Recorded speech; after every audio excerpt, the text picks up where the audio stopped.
Well, hello, race fans. Welcome to the EKN Radio Network. My name is Rob Howden, and we are here for episode number 20 of the Industry Insider. It is March the 20th, 2019, and if you've been listening to the EKN Radio Network over the last year, you know that this Industry Insider is a podcast where I get a chance to talk to people, in the industry, whether it's organizers, whether it's promoters, guys that are actually in the industry on the race team side or at a shop or whatever it may be.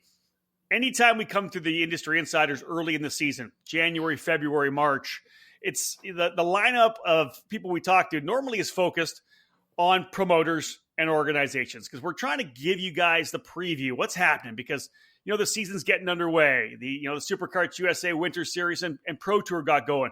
We talked to Tom Kutcher. The Challenge of the Americas out west, we made sure we sat down with Andy Saisman. We talked to Garrett Potter. We're going to talk to Greg Jasperson from Cup Karts North America, to Terry Trader from the Quincy Grand Prix. Those are the guys we talked to. Well, in just over a week's time, and right now when you're listening to this, it'll be right around a week because we're going to have this thing out on Friday and throughout this weekend. We're only a week away from the first round of the Texas ProKart Challenge. And again, joining me here today, Gina and Mark French, as we get a chance to talk, kind of preview what's going to happen for the 2019 Texas PKC. Gina, Mark, I know you guys are down there in Texas. You're a week away. Thank you for carving out a bit of time to talk with me here on the EKN Radio Network. Absolutely. Thanks for having us. So, the funny thing, everybody I talk to, when it gets close to race weekend, I always want to, ask if everything's ready. How's the prep gone? Most people are exhausted because you have the off season to get stuff done, but I think it's a lot of times it's the racer's fault because they wait till the very, very end, right? Till they sign in or they pre-enter like on registration day, the last day, or they do walk-ups. How has it been? You're over a week away or just under a week away from the first round in Denton. How are things going with you guys? Are you rested? Let's start with that. No. Yeah. But you did hit the nail on the head because I always think, we've got this long off season. It'll be so nice. I'm going to start early and, blah, blah, blah. And for whatever reason, it just doesn't happen. And things come together in the ninth hour, it seems like every year. And this last couple of weeks and the week we're heading into are going to be no sleep. It's what it is, isn't it? And the funny thing is that you guys aren't alone. Everybody I talk to, it's things come together. You're trying to get your track contracts done and you're putting sponsorship together at the last minute. And again, I'm not throwing the racers under the bus, but people are kind of sometimes waiting to get, they're going to enter a race, but they want to wait till the credit card gets past the next due date. You know what I mean? So it's on the next statement. And it always ends up being tough for you guys because you're sitting there at, oh my goodness, we have 20 entries. Well, then all of a sudden the floodgates come through and you're on the computer, entering people in and getting all that stuff done. I know that's kind of commonplace. You guys had such a great program over the last couple of years. You've evolved a little bit. Last year I was so impressed with Mark becoming the race director. He did a great job. Gina, you run your program like a pro tour. And I think that's later on. I have a question I want to ask kind of about how you guys feel about having so many great Texans run your series, then do so well on the Pro Tour. But talk a little bit about the way you guys run your series in terms of it being you want to prep people to be able to go to a Pro Tour, right? That's the concept. Let's run our regional series just as good as any Pro Tour. Yeah, Rob, and I think, for me, getting involved over the last, couple of years, one of the things that I look at it, not only from, trying to be a race director and improve what I do on track, but also my son and I, Jake and I have been in it, 15 years. And so when I look at, the way the race is run and the way Tom has done his pro tours and with the years and years and years of experience, I try to bring that to the table for our regional. And it's as easy as, when you come off the scales, where do you go? Where does your cart stand go? Is it easy for the driver to pick it up or, and that kind of thing. So it's something that I'm constantly trying to think through the process, and Gina, I know, does the same thing on the back end with our registration. It mirrors a lot of what Pro Tour does, and our format mirrors what Pro Tour does. And then we get it down even to the officiating, to where we're trying to align what we're doing, the same thing as a Pro Tour. And I think that may sound daunting to some people who potentially are club level racers who may say, hey, I want to go, try this Texas ProKart Challenge out. But it shouldn't be daunting. It's not coming across because I know I've worked with you guys before, and I've worked, of course, all the Pro Tours and all the Super Nats. I know that it's not coming across as, hey, we're uppity or we're going to try to run it at this level. It's the way the Pro Tours run does fit so nicely into running even a regional, even a club race. It's not so much that it puts more on people, but it just runs so well. Everything's done like you said, right down to where you put your cart stands or where you go from here, or just the way everything's run. When you're running by the clock and you're running by a system, it just makes everything happen so easily. Would you agree with that? No, that's absolutely right. I mean, it's we've been kind of criticized a little bit about the way we take things, and it's just a regional series and we're too serious. But and all due respect to the racers, they're paying along the same lines as what they're paying to go to a Pro Tour, and it's gone to where we have multiple huge teams showing up to our regional races, and I feel it's only fair to get these drivers prepared so that they can be more competitive and just be better off when they go to the Pro Tour on what to expect from tech inspection to registration and even on track calling. Yeah, for me, it's we speak a lot about the pyramid in karting. We start, the foundation, which is club level racing. That's got to be the big wide base. Then you move up to regional, which is kind of the middle. Then you go to national, which is the upper end of people that can, number one, do it talent wise and do it financially. But when I first started racing, I raced a lot of club, and then when I was ready, I moved to the regional level. And I think I really believe that that's the way the regional level should be. Everything should be elevated because, in my mind, the regional level is, let's say you're in a state like Texas with 5 to 7 clubs, whatever it may be. If you have 5 to 7 clubs, let's say you have 7 clubs, and the top 5 from every club go to run the regional, you're racing as 35 people. And everything's supposed to be raised up. If you want a really relaxed, easy kind of Saturday race, and yeah, it starts at 7, but maybe 7:30, and they kind of waved it off on that wreck. The guy wrecked you, but he didn't mean to. He's new. That's club racing. I get that. Regional level racing, though, you have to be held to a different standard, I think, because people expect that kind of racing. And the great thing is you guys do it at a national level, but with that regional feel and that regional camaraderie. I think that's what I felt when I came and first called your races and felt around the atmosphere. That's what it was for me. I felt like I was at a national. Everything was run by national, but the atmosphere was just so much more fun. If you guys can take that as a compliment.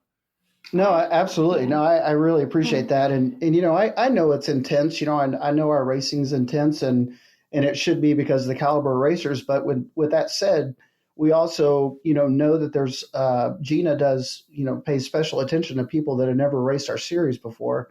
And so she'll go the extra mile to make sure they understand, how they're supposed to do this and how they're supposed to do that and when they should do this and when they should do that. And so I think, in turn, that helps them a lot, too. Agreed. Now, let's talk about the program itself. We're just a week away from the first round in Denton. You guys kind of tightened up the series, to 3 double race weekends in 2019. We did 4 weekends last year. So this year you're going to Denton. We're going back to Amarillo, which is awesome. And we're going to go back to Speed Sports in Houston. Can you talk a little bit about what was the motivation for the move to 3 races from 4? What was, a number of series have done that recently. You go down to the 3 races. What was kind of the motivation for that? Well, whenever we start planning for the coming year, we always start formulating a calendar of every national program, regional program, and club programs that would affect our racers. And as we started compiling that information, it became very clear that our racers were going to have a jam-packed race calendar. And I would a whole lot rather people be able to commit to and manage a 3-weekend series out of their year than more than that. I just felt like it was a little bit more doable, and we could get people that would commit to do the whole series and run the full championship if it was shorter and fit nicer into their calendar. I think we're hearing that a lot of places, right? And I think some of that comes from, I guess this will be me speaking my commentary. I got a column I've been working on about that because we're coming into club season. I do believe that most kart clubs run too many races.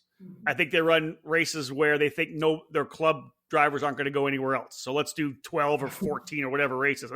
I think my local club, I think, has 15 or 16 races, and that from 1st of May to the end of September, and that's too much in my mind. But so you guys are looking at a schedule saying, okay, we got all these clubs. Here's a free weekend. Here's a free weekend, and the key really is just you're just really trying to fit in and understanding what your customer kind of needs. Is that the case?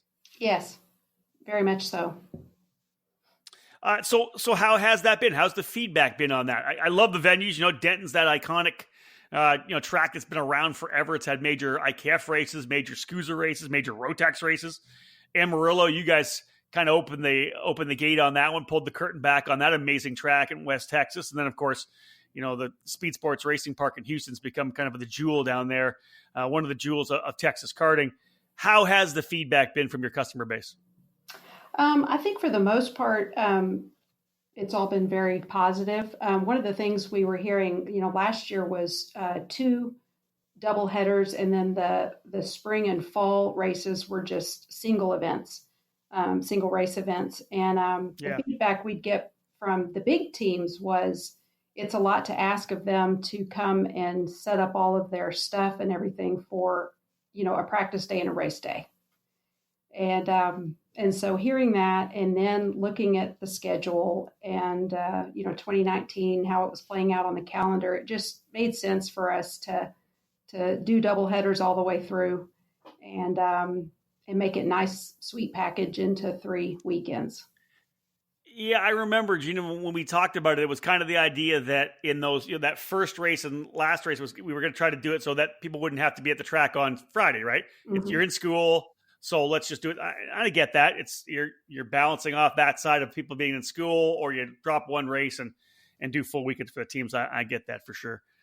Well, folks, this is episode number 20 of the Industry Insider. I'm speaking with Gina and Mark French from the Texas ProKart Challenge. They're getting things underway in just a week's time. Looking forward to heading down to Denton for that event on March the 29th, 30th, and 31st, I believe is the date. Folks, stick with us. More to come here on the EKN Radio Network. I'm Chris Wheeler from Bell Racing USA, and I listen to the EKN Radio Network 24/7. For over a century, Briggs & Stratton has had a commitment and passion for racing. It's a DNA found in every engine we build today. So whether you kart race, Baja, race quarter midgets, or believe that dirt and snow are just God's way of adding to the challenge, the dedicated spirit of every Briggs & Stratton employee stands at the fence waiting for the green flag to drop. Briggs & Stratton Racing. What powers you? The shift is on to a new brand and a new way of thinking. Mad Old Nut Racing and Croc Promotion USA are focused on changing the paradigm when it comes to race teams in this sport. And the goal is to support dedicated young racers by giving them the tools and opportunities to succeed. Originally born as Mad Croc, the new branding is Croc Promotion, and Armando Fellini's product continues its dedication to quality and innovation. Croc Promotion USA is the American importer and distributor, and Mad Old Nut Racing is the official race team. We're ready to attack in 2019, and our race results speak for themselves.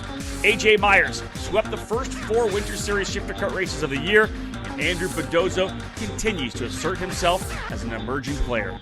Croc Promotion has momentum. Dedicated and talented young drivers, supported and mentored by team owners who know business and who are passionate about karting. That's Croc Promotion USA.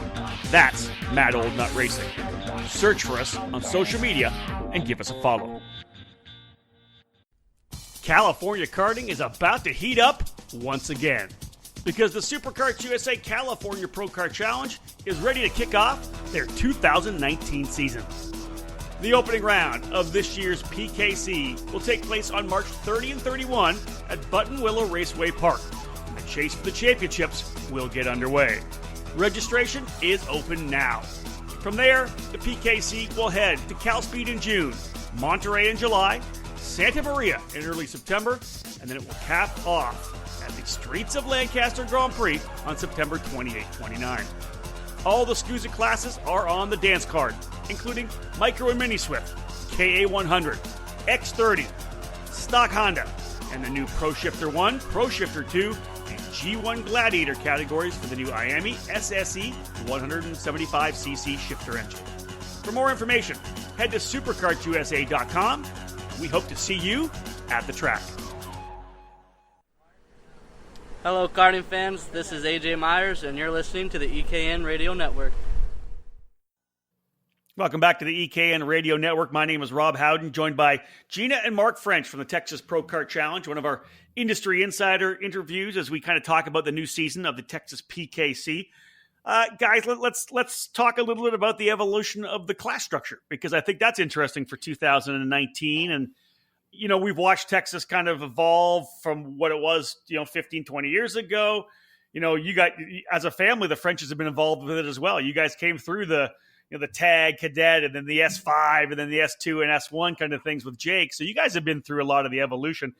Superkarts USA evolving, the sport on the whole, I think, evolving as well with the kind of reintroduction of the KA100. The air-cooled 100cc stuff is getting exciting again. And you guys will be adding that for this year, which I think is great. But you're also going to add the Briggs & Stratton 206 class, which, near and dear to my heart as part of our, hashtag Operation Grassroots deal.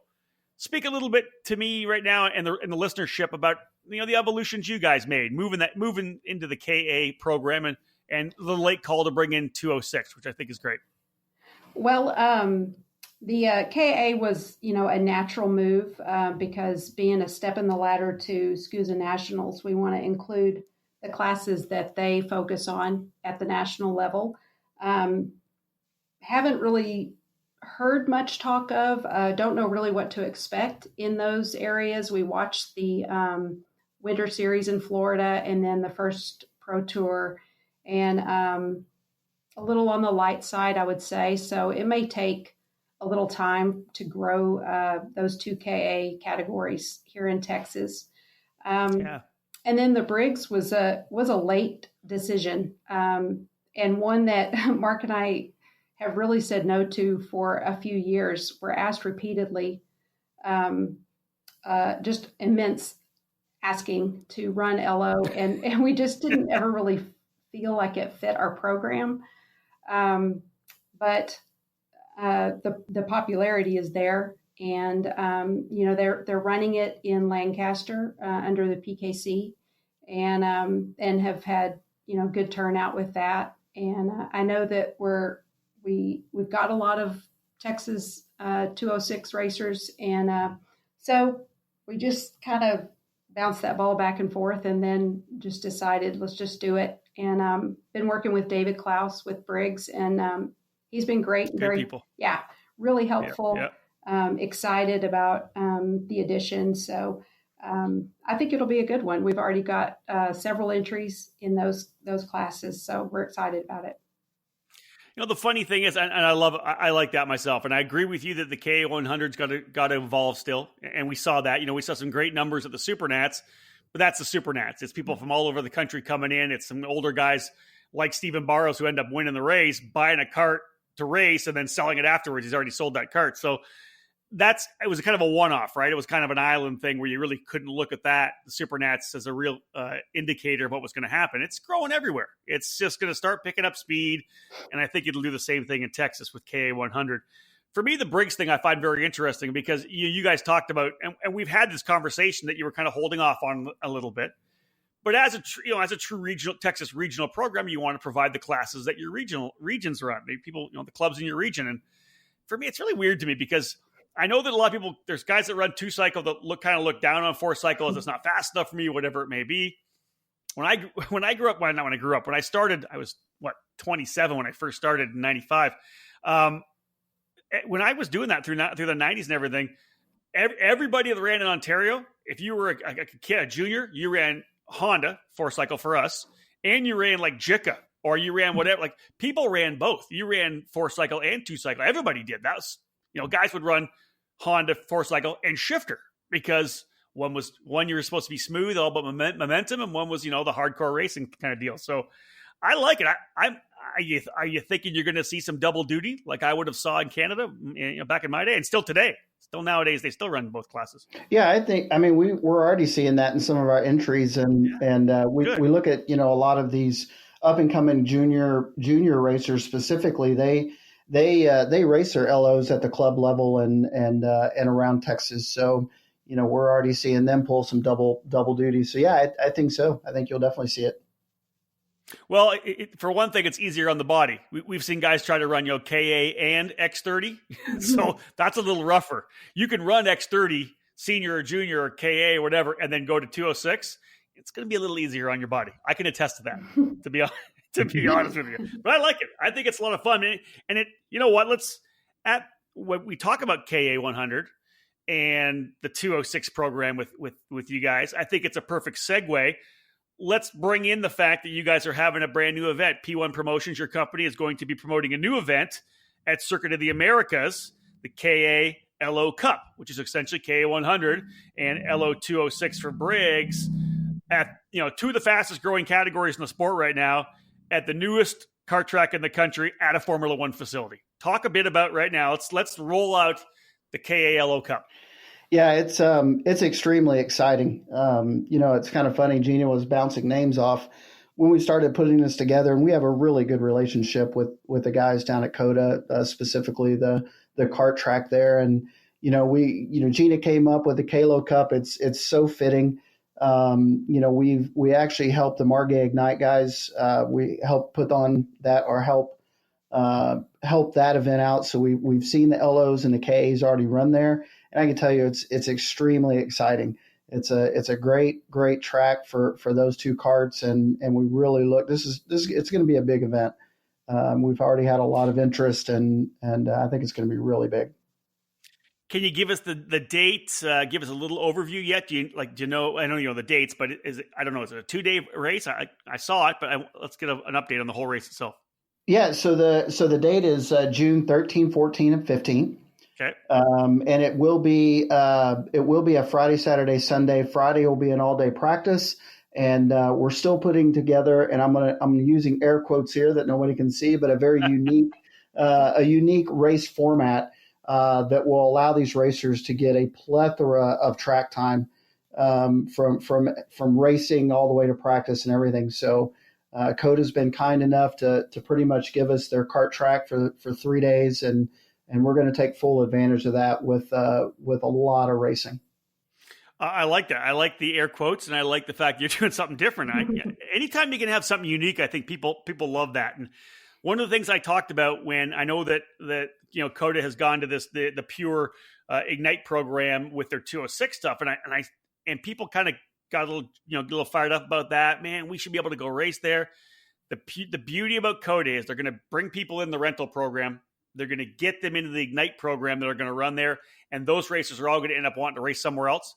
And they're going to be coming to the Texas ProKart Challenge. They're going to be going to Katy. They're going to be, they're going to be going to different racetracks, which I think is awesome. So that's something I really like. Now, what will the class structure be? Let's give us the full structure in KA and the full structure in 206 that you know of at this point. Well, we're definitely going to run the full KA junior, senior, and master. Okay. And then with LO, pretty much the same thing. With the exception of the cadet, we've decided to just limit that to, basically a junior, senior, and a master. And we may even throw in a heavy class as well. Okay. So that'll be coming out real soon, the class structure, but it'll be something for everybody for sure. You know what I find interesting? You brought up the fact that you kind of helped out the Margay guys get in there, and at least help them kind of facilitate talking to the good folks at the COTA karting track, where I'm going this weekend for the IndyCar race, and I cannot wait to see the track itself. I'm looking forward to seeing it. The funny thing is, Mark, is people know you and Jake through Sodi Kart. They know you and Jake through Burrell. But if I'm not mistaken, did Jake not race a Margay in his early days? He did. That's funny because we bought a motor and a go-kart off of eBay, And we took that kart, actually Acceleration Karting rebuilt the Rotax motor, and we took it to Centennial, and Jake won the 07 Rotax Grand Nationals with it. So that's what I thought. That's what He I loved thought. that Margay. yeah, he did. He loved that chassis. Yeah. That's old school, right? Isn't that old Yeah. school?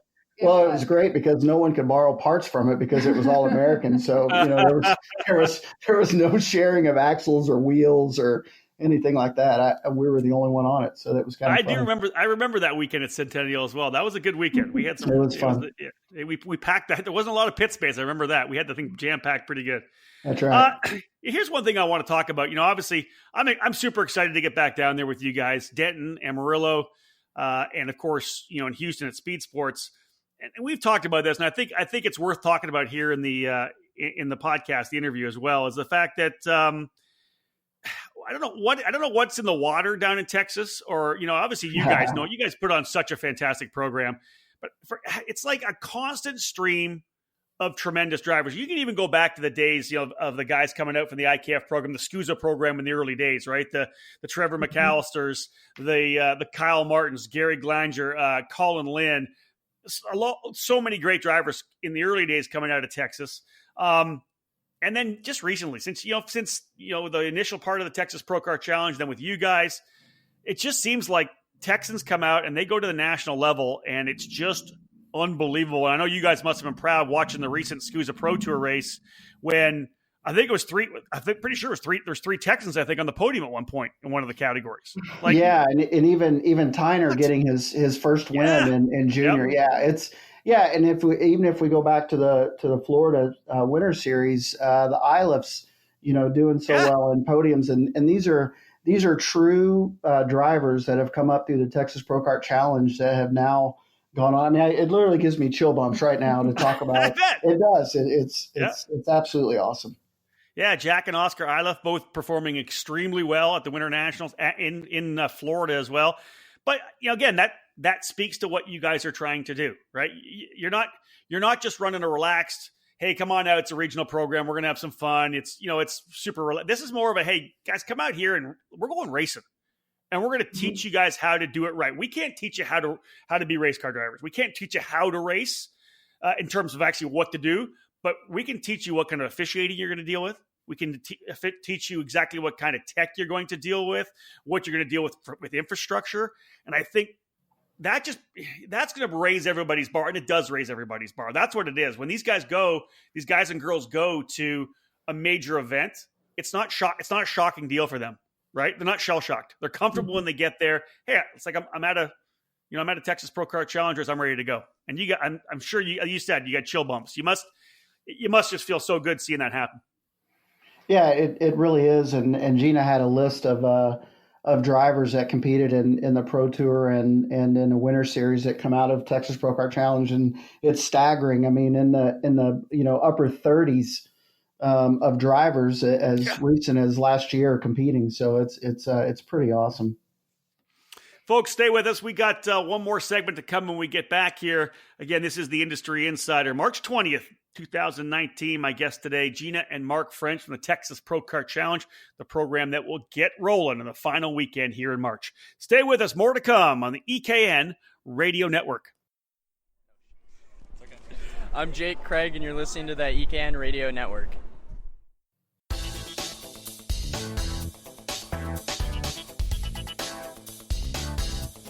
Hey racers, this is Rob Howden, and I'm super excited to be back with the Texas ProKart Challenge family this year.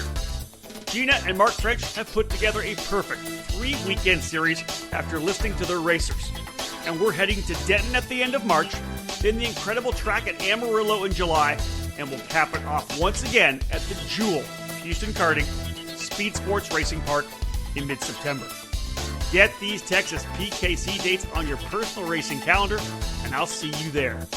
The Texas ProKart Challenge fires up this month on March 29, 30, 31 with round 1 at NTK Kartways in Denton. It's 2 full days of racing for Mini and Micro Swift, KA100 Junior and Senior, X30 Junior, Senior and Master, Stock Honda Senior and Master, and the exciting new Pro Shifter category featuring the Miami SSE 175cc engine. Come join the Frenches and I and the whole staff at the end of the month and let's get this new Texas ProKart Challenge Series underway.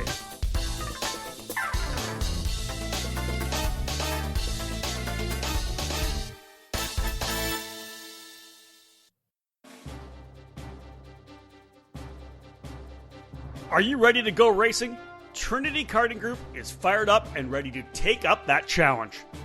Trinity Karting Group is a full-service operation based at the Motorsports Country Club of Cincinnati, which gives them access to their custom-designed driver training facility. This allows them to offer private one-on-one coaching that can take you to the next level. They're also a Midwest dealer for Tony Kart and IAME, and they are your source for MG and Avinco tires in the region. They'll be trackside at the SKUSA Great Lakes ProKart Challenge, the US PKS, the USAC Battle of the Brickyard, and of course, the KRA Series at Newcastle Motorsports Park. From arrive and drive and coaching programs to parts you need, let Trinity Karting Group provide you with the customer service that is second to none. Trinity Karting Group has a long history in the sport, a winning pedigree, and they're dedicated to driver development. They take pride in their professional approach and their positive attitude. Let them build a custom race program for you. Give them a call at 513-421-4463 or check them out online at trinitykartinggroup.com.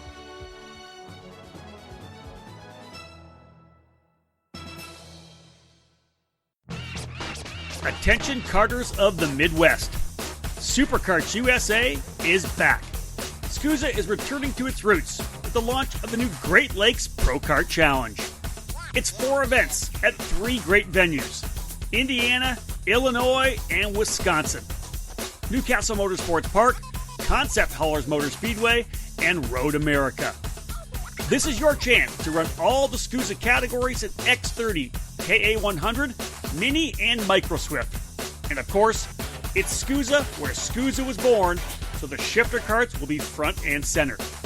The Great Lakes ProKart Challenge will be your place to race stock Honda and the awesome new IAME SSE 175cc shifter. Finally, Midwest racers can compete in a SKUSA Regional Series, and if it's your goal, prepare for the National Pro Tour. Follow Superkarts USA's newest regional program on Facebook at SKUSA Great Lakes PKC and on Instagram at SKUSA Great Lakes.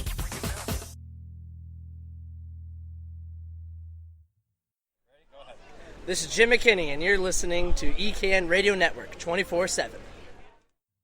Welcome back to the EKN Radio Network. If you are listening on your mobile device, thank you so much for downloading the EKN Radio Network app.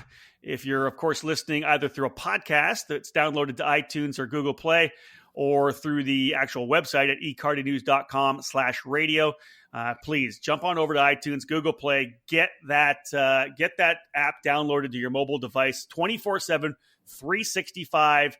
EKN Radio, all of our EKN Trackside Live main events, we stream those throughout the year. You know, we grab old races, usually grab one of the more newer races, get it on there for you, and plus all the podcasts. I think we did 53 podcasts in 2018. My goal is 100 this year. A little behind right now, but it's been crazy. I think this is number 18 or 19 for the year.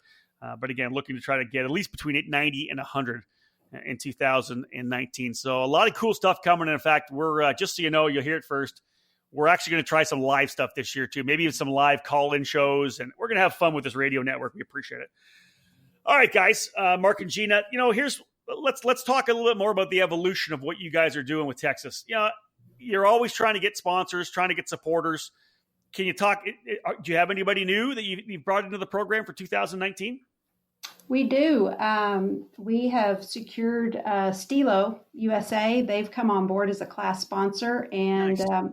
Have also committed to being present at all 3 of our event weekends with their products. And we'll do helmet fittings and just give them some exposure and for our racers to see their products. So we're excited about that. Yeah. Incredible product line for sure. Stilo USA from Simpson and Jay Braxton, who I'm sure will be there, is he's one of the good guys for sure. That's awesome. I like to hear that. That's great. Yep, we've got. What else we got lined up? Well, we've got several returning for the year. Alan Rudolph Racing Academy was with us last year, and he is back with us. We've got a new track out of Odessa, Rimrock Raceway, owned by the Cherries. And they've jumped on board as a class sponsor after racing with us last year for the first year. So we're excited about that. They were pivotal in bringing us racers out of the West to Amarillo when we first started there. So yeah, they were in the hunt there too, if I'm not mistaken. There was a good battle in that race. Yeah, it was fun to watch. Will they be back? They're going to be coming back for the 2019 series? They are. They certainly are. Yeah. I'm glad to hear it. That's good. Yeah. So you got more? I think that's floor's yours. I think that's probably good. We talk about Crosslink. Oh, Crosslink. Crosslink competition. Sean Owen's new team that's been making a huge splash in the Pro Tour. Yeah.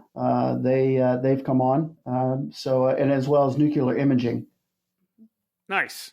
I know that. Obviously Sean Owens and the crew over at Crosslink competition have been doing amazing. It just what they were able to do at the Pro Tour. I know you guys were obviously listening into that with Joshua Carr. They were really, really impressive. Olavi as well. David or Michael that raced? Michael raced. Yeah, Michael Olavi was super fast as well in the S2 class. I'll give a big shout out to Sean Owens right now because he actually has all of my audio equipment that's coming down for the race for our live broadcast. It's in his trailer. So yeah, it was fair. Actually, Mike Rawlson took it from Florida to Fontana for me. From Fontana, I put it with Sean. Sean's going to bring it to me to Denton. So yeah. Big thank you to Crosslink competition. But yeah, another big team and a pro team too, which I like. They were very impressive in Fontana. It's good to have teams like that, right? You want to have teams out there that are going to, present the sport in a professional way. Yeah, and he's even taken, he's got several of Texas ProKart Challenge Junior drivers in there that is pretty much their first time on the pro scene, and they did extremely well under his tent. So exciting to see those guys in the big rig come to Texas ProKart Challenge. I think one of the things for you guys is the staff. You guys got such a great staff down there that works the track, works the corners. Mark, do you want to kind of lay out what you've got going? First question: Are you back as race director for this year? I am back as race director this year. We've pretty much got the same format and same people, so I look forward to that, and I look forward to really applying a lot of the things I've learned, from last year. I'm not, definitely not perfect and made a few mistakes here and there, but I've learned from those and I'm excited to come back and apply that. Well, you know what, that's about anything we would want to hear out of a race director. Cause normally, if there's an opportunity to run, they do that. So, I assume that Gina probably didn't let you run away, but hey, listen, last year was kind of your first year. And I've said this before, and I said it on podcasts, how impressed I was with the way you ran things. And I say that because as a father and as a mechanic, not just a father, but as, a leading national mechanic of a champion driver, you were able to kind of look at the sport and even the inner workings you had with TKC. I think you're obviously able to look at things in a certain perspective, right? Because you've been there before. You've been on the other side of the conversation from race director to parent or mechanic or whatever it may be. I think that's what probably helped you be so strong the first year. Now, tell me, if you look back at yourself, what do you think some of your biggest challenges were? We got some time. So what were your biggest challenges in your first year as a race director? I think the biggest thing is the workload. I think people and I think people underestimate, what it takes to run the race from what Gina does and what I do. And with that said, just a normal day is 15 hours and 12 to 13 of that is actually on the track all day long with almost literally no breaks. And that was something, at least when I'm a mechanic or working in a pit for someone, you got sit down, you got time in between and you're kind of, doing things. But man, it is 100% on the throttle all day long from beginning to end. And I think that kind of, I had to really kick back and start, delegating a little bit more because I was taking on too much. And so I learned that the hard way. I wanted to be involved and take everything by the bull by the horn, so to speak. And I realized quickly, the next couple of races that I couldn't do that. Yeah, but people don't understand that. I'm glad you brought that up, Mark, because that is so true. It works my way. I announce every race, and Cole and I always say this, that when we're at a racetrack and people get to go for lunch, or they do what they want, whatever they do, especially the Supernats, right? They get half the day off. Yeah. David Cole and I are never off. I'm always calling the races. Or managing the broadcast, whatever we're doing. David's always taking a picture. We don't stop. And that's the same for you. The minute you roll in there and you get out of the car, whatever it may be, you flick on the light switch, and you don't flick it off until you get back to the hotel. And maybe not even after that, right? You could be dealing with something else. And people don't get that. They don't realize that it's an on-off switch, and you're drinking from that fire hose from 6:30 in the morning until 8:30 at night. It's true. Mm-hmm. And it's, again, I bring that up and I push this because people that are listening to this broadcast, I want them next time they go to the race to find their race director and thank them. Well, and corner workers, everybody. Same. Yeah. They never stop. They don't. They never stop. Mm-mm. Yeah, I know. You know what? That's it. And that's, hey, Rob, you know what the funniest thing for me was at the beginning of last year, having come off, 5 years of working national races, I'd had a headset on. I knew what was going on and had been a part of that. And it was just the norm to me. Well, that first race, Mark sticks that headset on and I walk up to him and he pulls one ear off and he's just looking at me like, what is this? Like they don't shut up. It's like constant talking and they need him and do this and do that. And I was like, I've been telling you that this is how it's going to be. And he it really just blew him up. It was really funny. Well, I was going to say, Gina, you have years of national level experience in the, in a race director role on the pro tour, whatever else it may be. And I wanted to know if Mark actually would have came to you because, in the husband-wife dynamic, do you really, as a guy actually going to ask his wife 100%, even though she has more experience? Oh, you did? Oh, he absolutely did. She knows. I was joking. But yes. Yeah. Dude, I tell you what, this lady knows that rule book, top, bottom, sideways, backwards, forwards, upside down, you name it. And so, yeah, any time I got in a jam, obviously I consulted with my officials, but I had to pull in Gina multiple times to help me make decisions, and yeah, she was instrumental in helping me make some really hard decisions. Well, when you have access to her experience, that's a go-to, right? That's a given that you take advantage of that access. There's no doubt about it. I understand that completely. Now, all right, guys, let's wrap this thing up. And we're, again, like I said, it's we're recording this on Wednesday. It's going to go up on Friday, probably, and throughout the weekend. We're just a week away. I'm excited to get down to Denton. What are you guys? Are you fired up? Are you anxious? What is it? Yeah, I can tell you, I'm probably more excited than I've ever been, just because I haven't been to a darn kart race and since Supernat. So yes, I cannot wait to get to the racetrack. What about you, Gina? Oh, I would have you to. Ready? I'm ready. I need to hear some karts going around on a track. I'm looking forward to it too. I'm very awesome. That's awesome. excited. See, the only thing I know it's going to be good in Denton. Houston's going to be great. I'm just crossing my fingers that when we get to Amarillo, that we get that 80 to 85 degrees that it was the day after we left. Well, didn't you say you save your cardboard box that you had your shield up for your laptop? No, I think it actually melted. So it lit on fire. But it was 106 degrees for like 5 days. Ooh, yeah. And then honestly, the day after we left, it was like 85 degrees, which is what it normally is at that time of the year. I actually had to put on a jacket while loading the trailer that Monday morning. And I'm not kidding. Me. Yeah.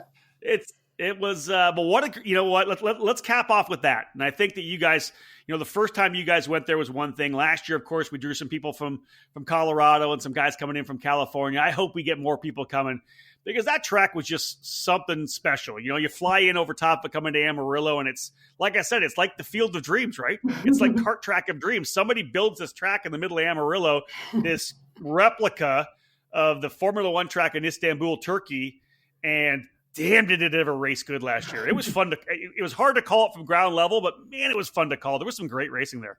Yeah, and the racers love it, and I'll tell you, the doc, as we call him, Dr. Thane Morgan, he's he is putting more money into the facility and in the track. So he's excited for us to come back. He'd love to have even bigger races there, maybe a pro tour or something. The track's not going away, and like I said, he's going to be investing some more money into it for us when we go there. So I know we're very, very excited, and hopefully, like you said. I know with the addition of the 206, I know that's going to draw a lot of guys. I mean, they want to run that track, so that's going to be really cool. And I expect some really big fields for that race. Yeah. Well, we got a couple of months to promote that. We'll be doing that on EKN, and look, I'm definitely going to have to practice a 206, at least one 206 at that track for a couple of laps, because I think it'd be so much fun in a 206. It'd be like running Spa or something like that. It's such a big track, Road America or something. That's good stuff, guys. Well, listen, hey, thank you so much for taking the time to talk with me here on the Industry Insider. Again, using these early podcasts of the 2019 season just to bring a lot of information to our listenership at eKarting News, and of course those on the EKN Radio Network. We just, there's great racing everywhere, and the key is, if you're a karter, get your kart out and go racing. Go run the Texas ProKart Challenge. You're going to love it. It's a great program. I know you guys are essentially always open arms, red carpet. Come on in, have some fun, and just, like you said, Mark, earlier, such close, awesome racing week in and week out every time we're there. Yeah, absolutely. And if you want to know how you stack up in a pro tour, come race with us. Yeah, no doubt. That's it. It really is. I mean, that's absolutely. If you need to know where your gauge is, I mean, we had and not to draw it out longer, but our first year in Amarillo, we had some guys come down from Colorado and run our shifter class, and I had S1s finishing 13th and 14th, and they were like, "My goodness, what is going on?"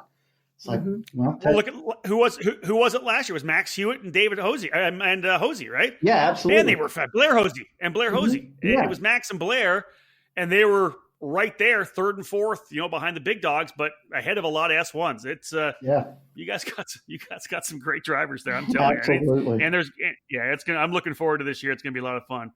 Guys, thank you so much for being with us. I appreciate it. Thank you, Rob. Thanks for having us. Can't wait to get down to Texas, folks. It's going to be a lot of fun. Again, Texas ProKart Challenge, getting things underway March the 29th, 30th, and 31st at North Texas Kartways, the iconic facility just north of Dallas. I hope everybody comes up and joins us. It's going to be some great racing for sure.